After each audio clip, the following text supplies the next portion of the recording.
In this quick tutorial, I'll show you how to set Google Chrome as default browser in laptop or PC. First, click the Start menu and open Settings.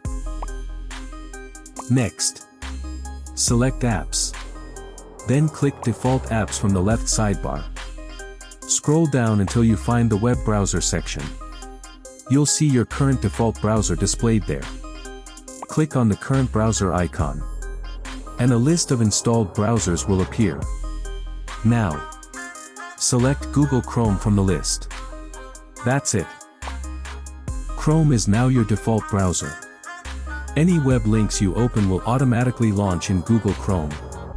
If Chrome isn't listed, make sure it's installed on your computer first. Hope this video helped. Don't forget to like, share, and subscribe Alfas Techz for more quick tech tips. Thanks for watching.